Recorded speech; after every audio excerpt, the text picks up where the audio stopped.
महाविद्यालय की ऑनलाइन कक्षाओं में आपका स्वागत है। आज हम BA पार्ट सेकेंड ईयर में राष्ट्रीय आंदोलन गांधीवादी युग जो चल रहा है उसी को आगे बढ़ाते हुए अध्ययन करते हैं। और जैसा मैं पूर्व व्याख्यान में भारत छोड़ो आंदोलन के बारे में पढ़ा रहा था, आपको बता रहा था कि 8 अगस्त 1942 को भारत छोड़ो प्रस्ताव को पारित कर दिया था। गांधी जी ने नारा दिया था, डू एंड डाई, करो या मरो। पुनः मैं उसका तात्पर्य आपको बताता हूँ कि भारत की स्वतंत्रता के लिए हमें हर संभव प्रयास करने चाहिए। इसके लिए चाहे हमारी जान ही क्यों न चली जाए, हम मर ही क्यों न जाए, ये इसका तात्पर्य था। गांधी जी ने ये प्रस्ताव जैसे ही पारित किया तो अंग्रेजी हुकूमत ने 9 तारीख की सुबह को गांधी जी श्रीमती सरोजिनी नायडू को गिरफ्तार करके पूना की आगा का जेल में बंद कर दिया था। और जो अन्य पंडित जवाहरलाल नेहरू सहित अन्य नेता हैं उनको अहमदनगर दुर्ग के अंतर्गत कैद कर दिया था। और ये जो आंदोलन है ये नेतृत्व विहीन होता हुआ दिखाई दिया। यहाँ हम ये जो आंदोलन था जिसमें जिस प्रकार से गिरफ्तारी हुई थी गांधी जी सहित अन्य नेताओं की, उसके बाद में हमारे भारत में जो विभिन्न दलों की प्रतिक्रिया है वो सामने निकल कर आई थी। उस समय हमारे भारत में समाजवादी दल थे, साम्यवादी दल थे, कांग्रेस से अलावा मुस्लिम लीग जो महत्वपूर्ण रूप से भारत में अपनी भूमिका निभा रहा था। यहाँ पर जो समाजवादी विचारधारा के नेता हैं उन्होंने तो गांधी जी के इस प्रस्ताव का समर्थन किया था कि गांधी जी ने जो प्रस्ताव पारित करवाया है ये बिल्कुल उचित है और इसी के आधार पर हमें आगे बढ़ना चाहिए। तो वहीं जो हमारे भारत में साम्यवादी दल हैं और उनके नेता हैं उन्होंने इसकी आलोचना की थी कि गांधी जी को द्वितीय विश्व युद्ध के दौरान ब्रिटिश शासन को कोई चुनौती नहीं देनी चाहिए थी और इस समय इस आंदोलन को करने की कोई आवश्यकता नहीं थी। ये एक अलग बात थी कि जैसे ही सोवियत संघ युद्ध में शामिल हुआ तो फिर साम्यवादियों का दृष्टिकोण भी बदलता हुआ नज़र आया था। और तीसरा जो हम मुस्लिम लीग को देखते हैं तो मुस्लिम लीग ने तो इसमें किसी प्रकार का सहयोग किया ही नहीं, क्योंकि मुस्लिम लीग की 1940 से ही द्विराष्ट्र सिद्धांत की बात चल गई थी कि भारत का टुकड़ा करके 2 राष्ट्र बनने चाहिए। और मोहम्मद अली जिन्ना जो इसमें मुस्लिम लीग में महत्वपूर्ण भूमिका निभा रहे थे उन्होंने द्विराष्ट्र सिद्धांत है वो 1940 में रख दिया था। इसी के साथ साथ में हम जो दलितों के नेता हैं अम्बेडकर जी उनको देखते हैं तो उन्होंने भी इसकी आलोचना की थी। VD सावरकर हैं तो उन्होंने भी इसकी आलोचना की थी और ये कहा था कि इस समय ब्रिटिश शासन को किसी भी प्रकार का कोई चुनौती देना पागलपूर्ण कार्य है, अनुत्तरदायित्वपूर्ण कार्य है और गांधी जी को इस प्रकार का जो आंदोलन है वो ब्रिटिश शासन के सामने नहीं छेड़ना चाहिए था। नेक्स्ट बात आती है इसमें कि आंदोलन के परिणाम। ये जो आंदोलन चला इसका क्या परिणाम निकला था, तो असफलता के रूप में हम इसमें ये कह सकते हैं सबसे पहली बात कि आंदोलन के संगठन में कमी थी। अब से पहले भी गांधी जी ने 2 आंदोलन किए थे, असहयोग आंदोलन किया था, सविनय आंदोलन किया था और उनको स्थगित भी किया था। इसके पीछे भी मुख्य बात यही थी कि कहीं न कहीं उन आंदोलन को करने में कोई संगठन की कमी थी या अर्थ की कमी थी या एक निश्चित योजना की कमी थी। तो इस प्रकार की जो कमी है उसको पूर्व की जो आंदोलन है उनसे सीख लेकर दुरुस्त नहीं किया गया था।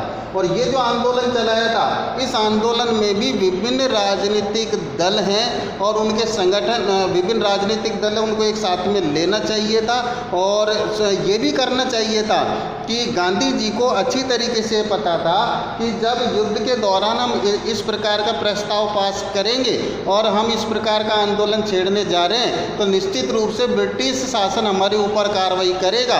तो इस प्रस्ताव को पारित करते ही महात्मा गांधी जैसे नेताओं को कहीं जाकर छिप जाना चाहिए था और या दूर चला जाना चाहिए था, जो कि ब्रिटिश शासन की पकड़ से वो दूर रहते और फिर इस आंदोलन का वो नेतृत्व करते। लेकिन ऐसा नहीं किया, यानी कि जैसे ही ये प्रस्ताव पास हुआ तो उसके दूसरे दिन ही गांधी जी सहित अन्य नेताओं को गिरफ्तार करके जेल में बंद कर दिया गया था।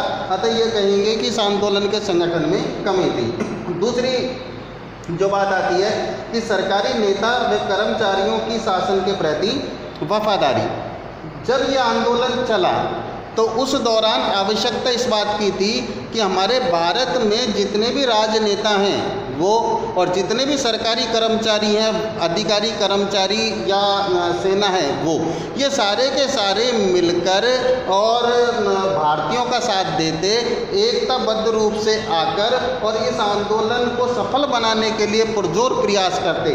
लेकिन ऐसा हुआ नहीं, अपितु जब तक ये आंदोलन चला तो हमारे भारत में जितने भी जो सरकारी नेता थे, जिनको कोई ना कोई पद कद ब्रिटिश शासन ने दे रखा था, उन्होंने ब्रिटिश शासन का यहाँ सहयोग किया था और जितने भी हमारे जो अधिकारी कर्मचारी थे वो भी ब्रिटिश हुकूमत के प्रति वफादार रहे। अतः ये सबसे बड़ी एक कमी ये आ गई थी कि ये जितने भी जो नेता हैं, कर्मचारी हैं, इनकी अंग्रेजी शासन के प्रति वफादारी ही इस आंदोलन को कमज़ोर कर गया था। तीसरी वाली जो बात आती है वो है आंदोलनकारियों की तुलना में शासन की शक्ति में वृद्धि थी या बहुत ज़्यादा थी। हम दो प्रकार के पक्षों को देखते हैं यहाँ कि एक तो भारतीय जन नेता और आंदोलनकारी और दूसरी ब्रिटिश शासन। इनकी जो तुलना करें हम तो दोनों की तुलना में ये तो प्रारंभ से ही था कि ब्रिटिश हुकूमत की शक्ति है वो भारतीय राजनेताओं की शक्ति से कई गुना ज़्यादा थी।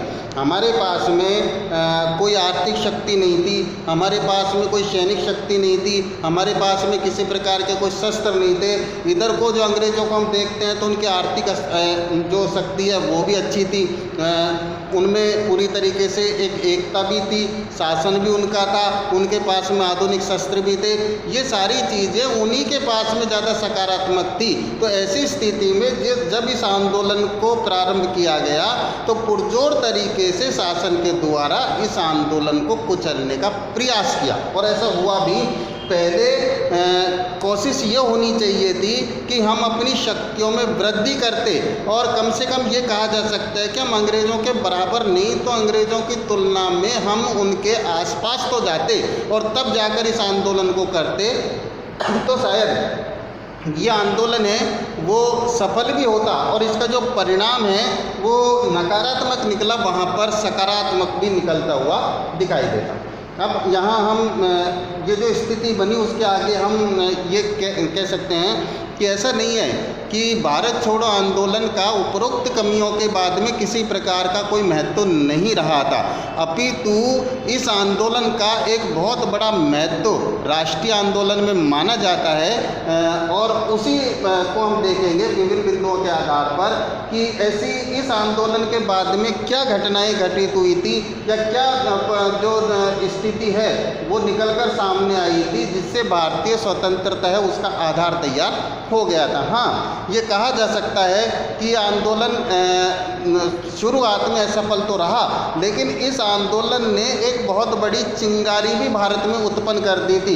बड़े नेताओं को गिरफ्तार करके जेल में डाल तो दिया था, लेकिन अब यहाँ जो आम जनता है वो खुद ही नेतृत्व का आंदोलन करने लगी थी और वो पूरी तरीके से ब्रिटिश शासन को चुनौती देने में सफल भी हो रही थी।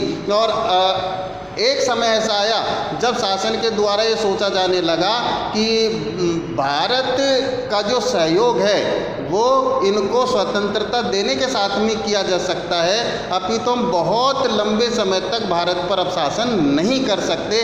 ये भारत छोड़ो आंदोलन नहीं होता तो शायद ब्रिटिश शासन की सोच है वो इस प्रकार की सामने निकल कर नहीं आती। सबसे पहली बात आती है ब्रिटेन में मजदूर दल की स्थापना। ब्रिटेन के प्रधानमंत्री विंस्टन चर्चिल थे और ब्रिटेन में मजदूर दल की स्थापना होती है।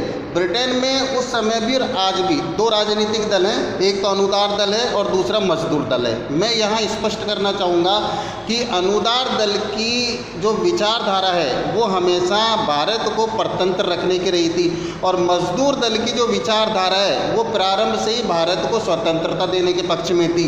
तो यहाँ लंबे समय तक अनुदार दल का शासन रहा था और इसी वजह से हम स्वतंत्र नहीं हो पा रहे थे। अब 1945 में चुनाव होते हैं और चुनाव में अनुदार दल की सरकार तो जाती है या चर्चिल प्रधानमंत्री पद से हटते हैं और मजदूर दल की सरकार स्थापित हो जाती है और एटली ब्रिटेन के प्रधानमंत्री बनते हैं। और जैसे ही एटली ब्रिटेन के प्रधानमंत्री बने तो उन्होंने प्रधानमंत्री बनते ही ये घोषणा कर दी कि हमें जल्दी से जल्दी भारत को स्वतंत्रता देने के लिए प्रयास करने चाहिए और इस दिशा में हमको बहुत त्वरित गति से काम करना होगा। दूसरी बात आती है वो है भारत में चुनाव है, चुनाव परिणाम। 1945 में जहां ब्रिटेन में चुनाव हुए वहीं पे भारत में भी चुनाव हुए। इन चुनावों में भारतीय राष्ट्रीय कांग्रेस को फिर आशातीत सफलता मिली और चुनाव परिणाम में वो कांग्रेस के पक्ष में आए। जो कांग्रेस राष्ट्रीय आंदोलन में मुख्य भूमिका निभा रही थी वो राष्ट्रीय कांग्रेस है चुनावों में अच्छी तरीके से जीतकर सामने आई थी। और अब ये और मार्ग अच्छा प्रशस्त हो गया था कि यहाँ जब इंग्लैंड ने ये तैयारी कर ली थी कि भारत को आज़ादी देनी है तो फिर यहाँ भारत में भी कांग्रेस की सरकार बनना, कहीं एक दो जगह मुस्लिम लीग और संयुक्त प्रांत में मिलीजुली सरकारें आई थी या इसके अलावा तो भारत में अधिकतम कांग्रेसी सरकारें बनी थी जो कि भारत को स्वतंत्रता दिलाने के पक्ष में थी। तीसरी बात आती है इसमें सेना में विद्रोह। अभी मैं आपको बता रहा था कि यहाँ सरकारी नेता कर्मचारियों का सहयोग नहीं मिला था, लेकिन फिर भी ये बात आई थी कि अब मार्च 1946 में एक परिवर्तन होता है कि भारत की थल सेना है वो ब्रिटिश शासन के सामने विद्रोह कर देती है और जैसे ही विद्रोह होता है तो नव सेना में भी विद्रोह हो जाता है। अब भारत की थल सेना में ब्रिटिश शासन के प्रति विद्रोह हो गया, नव सेना में भारत ब्रिटिश शासन के प्रति विद्रोह हो गया और इसी के साथ में जो मुंबई है उसमें 3 लाख जो फैक्ट्रियों में काम करने वाले मजदूर थे उन्होंने भी सहानुभूति पूर्वक हड़ताल कर दी। अब यहाँ जब सेना में विद्रोह हो गया था तो अब ब्रिटिश शासन को भारत में शासन करना मुश्किल हो गया था। ये ब्रिटिश शासन के द्वारा देख दिया गया था कि अब हमें किसी भी प्रकार का सम्मान है वो भारत में नहीं मिल रहा। नेक्स्ट बात आती है इसमें कैबिनेट मिशन योजना। मार्च 1946 में कैबिनेट मिशन भारत आता है। इस कैबिनेट मिशन में 3 लोग होते हैं, सर स्टेफर्ड क्रिप्स जो कि क्रिप्स मिशन में भी भारत आए थे, दूसरे कैंडिडेट थे एवी अलेक्जेंडर और तीसरे सदस्य थे इसमें सर पैथिक लॉरेंस। ये 3 सदस्य हैं वो भारत की स्वतंत्रता में क्या कदम उठाया जा सकता है इसी को लेकर कैबिनेट मिशन के रूप में भारत आए थे। सबसे पहले इन्होंने ये प्रयास किया कि हमें भारतीय नेताओं को बैठकर और उनसे भारतीय नेताओं के साथ में बैठकर और उनसे वार्तालाप करनी चाहिए कि स्वतंत्रता के लिए क्या किया जा सकता है। तो हमारे जितने भी जो राजनीतिक दल हैं उनके नेताओं के साथ बैठकर और कैबिनेट मिशन ने वार्तालाप करना शुरू किया था। लेकिन भारतीय जो नेता हैं और राजनीतिक दलों की जो विचारधारा है उनके साथ में जुड़े हुए नेता हैं उनसे वार्तालाप करने के पश्चात कैबिनेट मिशन किसी भी निष्कर्ष पर नहीं पहुंचा। यानी कि ऐसा वार्तालाप के बाद में कोई ऐसा परिणाम सामने आया ही नहीं या फिर कोई ऐसा मार्ग प्रशस्त हुआ ही नहीं कि आखिर में भारत की आज़ादी के लिए क्या किया जा सकता है। अंततः स्वयं ही कैबिनेट मिशन ने एक योजना प्रस्तुत की जिसको कैबिनेट मिशन योजना के नाम से जाना जाता है। इस योजना में ये कहा गया कि बहुत जल्दी भारत में एक संविधान सभा का निर्माण किया जाएगा और इस संविधान सभा का चुनाव है वो प्रांतों की विधान सभाओं के सदस्यों के द्वारा किया जाएगा। यानी कि कैबिनेट मिशन योजना जैसे ही बनी तो सभी ने इसमें सहमति व्यक्त कर दी और फिर एक संविधान सभा का चुनाव जो कैबिनेट मिशन में था वो संविधान सभा का चुनाव करने के लिए सब एग्री हो गए कि हाँ ऐसी संविधान सभा होनी चाहिए, और क्लियर कर दिया कि वो संविधान सभा ही स्वतंत्र भारत के संविधान का निर्माण करेगी। इसके बाद आती है अंतरिम सरकार का निर्माण।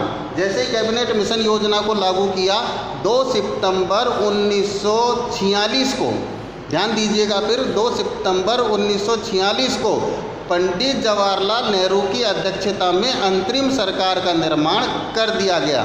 ये जो अंतरिम सरकार है ये गवर्नर जनरल या वायसराय के जो नेतृत्व है उसमें काम करने लगी, और अंतरिम सरकार के प्रधानमंत्री पंडित जवाहरलाल नेहरू बन गए। संकेत यहीं से शुरू हो गए थे कि जल्दी भारत को आज़ादी मिल जाएगी।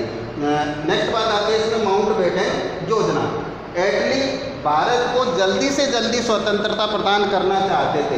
इस वजह से 1947 में 47 तक लॉर्ड वेबल भारत के गवर्नर जनरल थे। इनको गवर्नर जनरल के पद से तुरंत प्रभाव से हटाया और लॉर्ड माउंटबेटन को भारत का वायसराय बनाकर भारत भेज दिया था। माउंटबेटन ने उन्होंने अपना कार्य संभाला, और कार्य संभालने के बाद में ये तय भी कर दिया था कि 1947 में ही भारत को आज़ादी देनी है, ये लक्ष्य निर्धारित कर दिया था। माउंटबेटन है उन्होंने अपनी तरफ से एक योजना प्रस्तुत की थी, और योजना में उन्होंने 2 प्रकार की बातें हैं वो इस योजना के अंतर्गत रखी थी। एक तो टारगेट दे दिया था कि 15 अगस्त 1947 से पहले भारत को स्वतंत्रता प्रदान कर दी जाएगी, और दूसरा इसमें ये रखा था कि भारत है उसका 2 टुकड़ों में विभाजन होकर भारत और पाकिस्तान नामक 2 राष्ट्र बनेंगे। जो कि मैं आपको बता रहा था कि मुस्लिम लीग ने द्विराष्ट्र का सिद्धांत दे दिया था, वो पाकिस्तान की मांग कर रहे थे।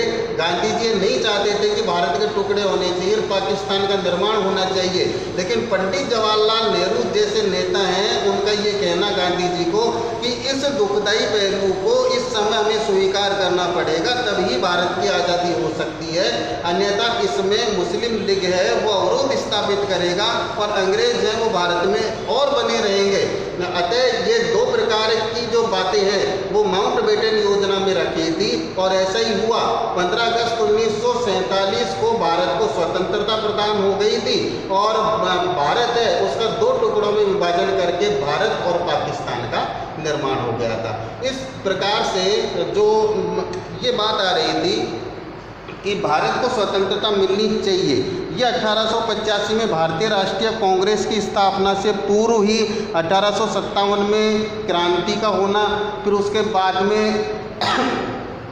प्रयासों में लगे रहना, 1885 में भारतीय राष्ट्रीय कांग्रेस की स्थापना होना, कांग्रेस के नेतृत्व में आज़ादी के लिए प्रयास करना, 1892 में भारतीय परिषद अधिनियम बनना, उसमें उत्तरदायी सरकार की स्थापना की बात कहना क्रमिक तरीके से, फिर उसके बाद में ऐसे जो वायसराय है उनका शासन आना, उनके द्वारा भारत के प्रति कोई अच्छी नीति नहीं बनाना, जिनमें लॉर्ड कर्जन भी आते हैं जिनका कार्यकाल 1897 से लेकर 1905 तक रहा है। फिर उसके बाद में 1909 का भारतीय शासन अधिनियम बनाना, फिर गांधी जी का भारतीय राजनीति में प्रवेश कर जाना, गांधी जी के द्वारा सत्याग्रह को चलाना, फिर गांधी जी के द्वारा असहयोग आंदोलन की शुरुआत करना, जो मैंने आपको कारण बता दिए थे कि क्यों गांधी जी ने असहयोग आंदोलन किया था।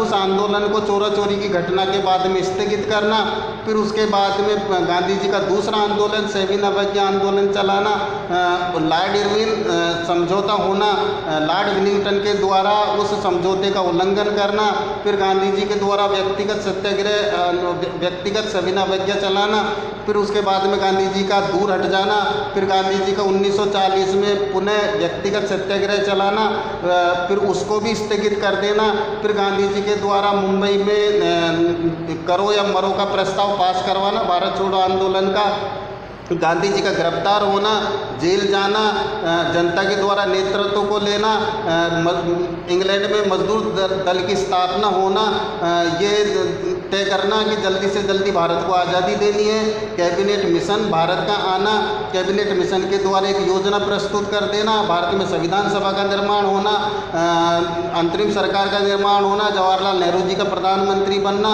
और फिर उसके बाद में माउंटबेटन योजना का साकार रूप लेना और भारत को स्वतंत्रता मिल जाना, ये सारी की सारी जो घटनाएं हैं ये गांधीयन पीरियड में हम नेशनल मूवमेंट के अंतर्गत हमने अध्ययन किया था। और यहाँ पर 15 अगस्त 1947 को भारत को आज़ादी मिल जाती है।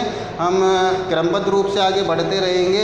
हम 1919 का जो भारतीय शासन अधिनियम है उसका अध्ययन करेंगे, फिर उसके बाद में 1935 का जो भारतीय शासन अधिनियम है उसका अध्ययन करेंगे। आप निरंतर स्टडी करते रहिएगा। धन्यवाद।